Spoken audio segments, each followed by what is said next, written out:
flow, right? Everyone wants that. This notion of deep engagement, you lose track of time, you're really clicking in your work or some kind of activity. But talk about how you get from flow to mastery, mastery being one of the things that you talk about in terms of a major driver of accomplishment and satisfaction.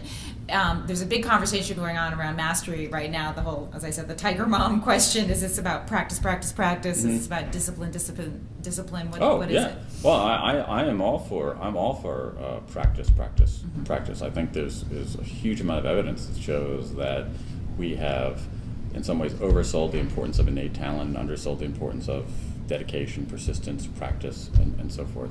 So there are two things here: flow and Tiger Moms. On the flow, I mean, what happens is that I think that flow, there's a lot of mastery that isn't fun. There's a lot of it that's difficult and painful. I think what happens is that those moments of flow kind of give you the emotional reservoirs for getting through the more difficult part, because there's a kind of there's sort of plateauing. It's like if you practice and practice and practice enough, you get good at something, then you can have those moments of flow. You're like, oh my God, this is so transcendent. And then in order to get any better, you have to practice even more. So I think it gives you those kinds of emotional reserves to allow you to deal with the fact that much of the day-to-day process of getting better at something isn't inherently fun. So I think that's how they work together. On the Tiger Mom stuff, I mean, I actually read that book, and I mean, again, I admire her marketing acumen, but for me, to me, it was like being stuck on a bus with the least self-aware person you've ever met, where you're sort of simultaneously horrified but entranced, but someone could be this self-aware, so this unself-aware. So basically, she seems to be trying to very much control her kids. And it's possible to control anybody into some form of compliance.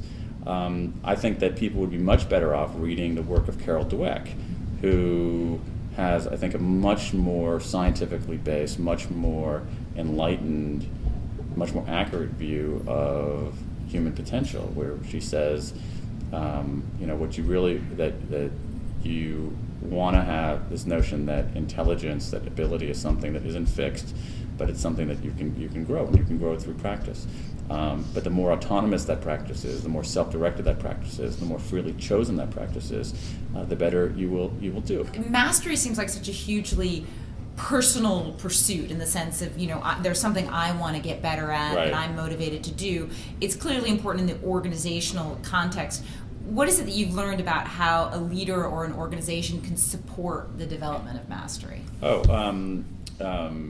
Putting people into, I mean, this is well known over the last 20 to 15 years, is putting people into positions where they use their strengths, where you're not trying to fix people, you're trying to, again, go with the grain of who they are as human beings, and allow people to use their strengths, but also just enrich the feedback cycle in organizations. Because one of the things about mastery is that you have to know how you're doing.